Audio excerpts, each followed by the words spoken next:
semuanya, selamat wayah kio ya dimanapun kalian berada.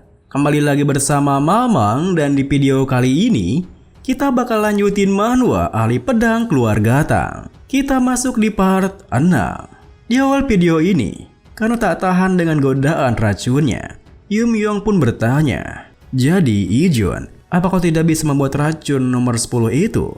Ijun membalas, "Hai, tidak sembarang orang bisa membuatnya. Formula racun itu sudah hilang tahu." Dengan wajah tidak berdosanya, Yumyong menimpali, "Ya, sayang sekali. Bahkan racun yang kau buat sudah tidak memberikan sensasi apapun padaku." Tentu saja, perkataan Yumyong membuat Ijun kembali merasa kesal. "Kau ini benar-benar ya? Racun nomor 10 terlalu berbahaya dan penggunanya terlarang. Bahkan kau tidak akan bisa bertahan hidup setelah minumnya." Di sisi lain, terlihat Tang Yungryong yang tengah berseteru dengan salah satu anggota timnya. Namun, perseteruan itu bukanlah perseteruan biasa, di mana peserta yang berseteru dengannya tampak tidak baik-baik saja. Meski peserta itu berusaha mencekik Tang Yungryong, mulutnya terus saja mengeluarkan sebuah asap kehitaman, seperti asap yang ditimbulkan oleh sendiri kebakaran. Ditambah lagi, ketika peserta itu bertanya apa yang sudah Yungryong lakukan padanya, tiba-tiba saja ia terbatuk keras seperti memercikan sebuah api dari mulutnya. Hingga peserta itu tak lagi mencekik Tang Yungryong karena panik dengan keadaannya sendiri. Melihat hal itu, Tang Yungryong di depannya bertanya, "Apa kau masih ingin mengatakannya sekali lagi? Apa yang salah dengan wajahku ini?" Tentu saja peserta itu yang begitu panik karena kondisinya semakin parah tak bisa mengatakan apapun selain mencoba untuk menyerangnya. Sayangnya, belum sempat tangannya bisa menggapai wajah Yungryong. Efek racunnya telah mencapai titik maksima, di mana seluruh tubuhnya mengeras lalu hancur berkeping-keping, layaknya sebuah tanah yang telah dibakar api. Melihat kondisinya yang seperti itu, Yungryong yang awalnya terkejut kini tersenyum puas bergumam, "Aku tak menyangka racun diberikan kakekku sekuat ini. Inilah racun ke-10 keluarga Tang." Tang Yumyong, rasa sakit yang aku alami hari itu tidak terlupakan. Amarna rasa sakit ini, aku akan menahannya dan aku akan memastikan untuk menyiksamu sepuas hatiku saat pertandingan Gu Poison berlangsung. Aku tak sabar menantikannya. Kemudian beberapa bulan pun berlalu.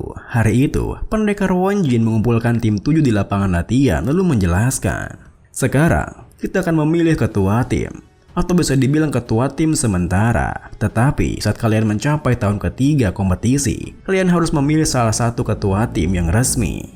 Dan ketua masing-masing tim akan merepresentasikan tim mereka dalam pertandingan Gu Poison. Meski siapapun bisa ikut berpartisipasi jika mereka mau. Ini adalah pertandingan antara hidup dan mati, jadi lebih baik partisipan terbaik yang menjadi ketuanya." Mendengar penjelasannya, Yori yang menyadari sesuatu bertanya, "Tidak semua partisipan akan ikut dalam pertandingan Gu Poison ya? Itu artinya semua penantang baru akan mati." Mirio di sampingnya membalas, "Tentu saja, ini berdasarkan pencapaian kan?" Ijun menambahi, "Kalau begitu, bagaimana kalau partisipan nomor 28 saja, Tang Yumyong? Dia bukan hanya ketua tim, tapi salah satu partisipan yang kemungkinan besar akan menang, bukan?" Melihat tingkah mereka yang seperti itu, pendekar Wonjin mengatakan, "Harap diingat, untuk saat ini, dia hanya ketua tim sementara. Jadi, apa ada yang keberatan jika nomor 28 menjadi ketua tim 7? Mereka bertiga pun menggelengkan kepalanya, yang membuat pendekar Wonjin melanjutkan, "Apa kalian sudah mengerti? Nomor 28, majulah, ambil ini." Melihat sebuah eliksir yang dicodorkan kepadanya, Yumyong yang telah maju pun bertanya, "Ini apa?" Pendekar Wonjin menjelaskan, "Ini eliksir keluarga Tang yang disebut dengan Heavenly Heart Pill. Sebuah eliksir yang dibuat dengan cara menyeduh akar ginseng berusia 100 tahun, yang secara signifikan meningkatkan ki tergantung pada level pengguna." Tentu saja penjelasan eliksirnya membuat Yori, Ijun dan Mirio merasa iri. "Wah, kenapa memberikan sesuatu yang berharga seperti ini ke Yumyong?" Di saat mereka memperhatikan eliksirnya dengan seksama, pendekar Wonjin melanjutkan, "Ini adalah keistimewaan yang diberikan kepada orang yang menjadi ketua tim. Keluarga Tang berharap besar untuk kalian semua. Setelah menelan Heavenly Heart Pill, kau akan merasakan sesuatu yang berbeda."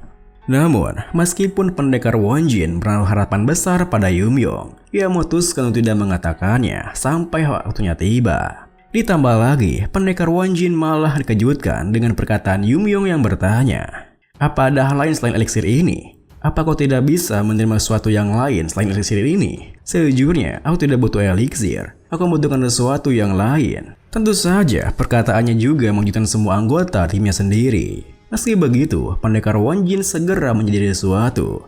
Jika tidak akan ada yang menolak eliksir, kecuali ki miliknya tidak akan bertambah. Dengan begitu, pendekar Wanjin pun bertanya, apa yang Yumyong inginkan sebagai gantinya? Dengan wajah seriusnya, Yumyong mengatakan, "Aku ingin racun yang kuat, yang terkuat di antara lainnya. Aku ingin 10 racun keluarga Tang." Beberapa saat kemudian, Yumyong pun kembali ke kamarnya dengan membawa beberapa senjata yang tentu membuat anggota timnya merasa heran. "Jadi, yang kau bawa adalah ini? Semuanya yang senjata? Ini saja kah? Di mana eliksirnya?" Dengan santainya, Yumyong membalas, "Ya, aku ingin 10 racun keluarga Tang, tapi mereka tidak bisa mengizinkannya. Jadi, aku hanya bisa mengambil semua ini." Tentu saja, hal itu membuat Mirio semakin jengkel. Ia bahkan berusaha memukul Yumyong sembari berteriak, "Dasar tolil, kau seharusnya mengambil eliksirnya, sialan." Melihat Mirio yang begitu emosi, Yori di sampingnya mengatakan, "Hei, kalau Yumyong sudah membuat pilihan, kita harus menghormatinya. Dia sudah kuat bahkan tanpa eliksir itu. Kau bahkan tidak bisa memukulnya tuh." Bersamaan dengan Mirio yang capek sendiri, Ijuan menambahi, "Sudahlah, para tua juga akan senang karena bisa menyimpan satu Heavenly Heart Pill." Mendengar hal itu, Yumyong yang teringat sesuatu menjelaskan, "Tentang Heavenly Heart Pill itu, aku masih belum mengembalikannya. Sebenarnya, pada saat aku menerima semua senjata-senjata ini, aku bertanya pada pendekar Wanjin, apa yang akan ia lakukan dengan Heavenly Star Pill-nya. Pendekar Wanjin bilang jika ia akan harus mengembalikannya ke Aula Medicine King. Namun, aku menahannya karena pemikiran Eddie yang menarik, yaitu kalau semua anggota tim menggabungkan kekuatan mereka untuk mengalahkan ketua tim sementara, kami setuju untuk memilih ketua tim baru dan menghadiahinya dengan Heavenly Heart Pill." Pendekar Wanjin menyetujuinya karena ia merasa jika kalian pasti akan termotivasi. Dan karena ini adalah investasi untuk masa depan keluarga Tang, ia tidak perlu ragu untuk melakukannya. Jadi, silakan tantang aku kapanpun kalian mau, batas waktunya sebelum pertandingan Gu Poison dimulai. Mendengar hal itu, seketika itu juga mereka bertiga langsung pergi dari sana, di mana mereka begitu bersemangat untuk mengalahkan Yumyong. "Bos semua, shurikennya. Kau akan kuhabisi, Yumyong. Tunggu saja." Melihat tingkah mereka yang begitu bersemangat, Yumyong pun terdiam berpikir, "Hai, lihat mereka. Tapi mereka seharusnya tidak mengharapkanku untuk patuh. Kalau aku menjadi ketua klan muda, akan aku pastikan kalian semua mendapatkan Heavenly Heart Pill itu. Tapi ya kelihatannya, aku harus membereskan semuanya dengan urutannya masing-masing." Musim demi musim pun terlewati, namun hanya Ijeon seorang yang terus menantang Yumyong. Bahkan meski sudah kalah berkali-kali, di kekalahannya yang ke-173, Mirio yang menonton pertarungannya dari samping bersama dengan Yori bertanya, "Hei Yori, apa Yumyong tak merasa lelah? Napasnya sama sekali tidak terganggu loh." Yori di sampingnya membalas, "Ya, ini sudah lebih dari 1 hari kan? Aku sudah lama menyerah. Belakangan ini, tanpa mempedulikan kompetisi atau segala macamnya, aku hanya hidup untuk melihat wajah Yumyong." Mendengar hal itu, Mirio yang sama terpesonanya menimpali, memang menyenangkan untuk dilihat sih." Kemudian, Yumyong mengelurkan tangannya pada Ijeon sembari mengatakan, "Apa kau akan mengakui kekalahanmu? Kalau begitu, aku akan mengambil posisi ketua klan muda." Mendengar perkataannya yang begitu percaya diri, Ijeon pun menjabat tangannya sembari tersenyum membalas, "Kita bahkan belum bertemu dengan tim lainnya. Tapi aku tidak bisa membayangkanmu akan kalah. Kau tidak akan mengabaikan kami saat menjadi ketua klan muda kan?" Namun, sebelum Yumyong menjawabnya, pendekar Wanjin menghampiri mereka mengatakan, "Kalian semua telah bertambah kuat selama season terakhir. Dengan begitu, partisipan nomor 28 ditunjuk secara resmi sebagai ketua tim 7. Bukan hasil yang mengejutkan memang, tetapi besok, pertandingan Gu Poison yang sebenarnya akan dimulai. Buatlah persiapan terakhirmu nomor 28. 3 tahun sudah berlalu sejak kita mulai berlatih untuk kompetisi ini. Di tim lainnya, ada beberapa yang keluar karena didiskualifikasi, dan bahkan ada beberapa yang kehilangan nyawanya. Dibandingkan mereka, Anggota tim 7 kita masih lengkap dan telah mencapai tingkat pertumbuhan yang menyaingi pasukan Bongwi kami. Jadi sudah sepatutnya kalian merasa bangga. Aku sudah mengingatkan kalian tentang pertandingan Gu Poison beberapa kali, tapi aku akan mengingatkan kalian untuk yang terakhir kalinya. Sampai saat ini, penggunaan racun dalam pertandingan adalah hal yang dilarang. Tetapi, di pertandingan Gu Poison ini, penggunaan racun yang ekstrim diperbolehkan, kecuali 10 racun keluar Gatang. Pertandingan Gu Poison adalah kompetisi di mana kalian mengeluarkan seluruh teknik kalian yang paling mematikan. Maksimalkanlah kemampuanmu, partisipan nomor 28. Keesokan harinya, di saat Yumyong akan berangkat, Ijeon menyerahkan sekotak racun padanya sembari mengatakan, "Ini dia racun yang kau minta. Kalau yang meminumnya adalah orang lain, mereka akan mati hanya dengan setetes eliksir yang menyembunyikan racun mematikan. Ingat, setetes saja bisa mematikan. Racun untuk mata ini tidak akan mempan kecuali kena mata. Dan untuk bubuk kesembuhan penyakit, kau hanya perlu begini dan begitu." Baiklah, itu saja instruksi menggunakan racunnya. Sebenarnya, aku tidak terlalu khawatir, tapi apa kau bisa berjanji untuk memenangkannya? Di saat Ijeon mengulurkan tangannya untuk utos, Yumyong malah mengentamkan wajahnya pada tinjunya yang membuat hidungnya berdarah sembari membalas. "Ya, aku berjanji. Satu-satunya yang bisa melukaiku di akhir kompetisi adalah kalian. Kalau begitu, aku akan pergi." Meskipun tingkah Yumyong barusan membuat mereka bertiga keheranan, mereka bertiga hanya terdiam memandang kepergiannya. Di sisi lain, Tang Yungyong tampak tersenyum puas menangi botol racun yang diberikan kakeknya. Selain karena racunnya yang merupakan racun ke-10 keluarga Tang, ia juga mendapatkan sekutu baru dari keluarga Jaegal yang menawarkan bantuan untuk memenangkan kompetisinya dengan cara memanipulasi formasinya.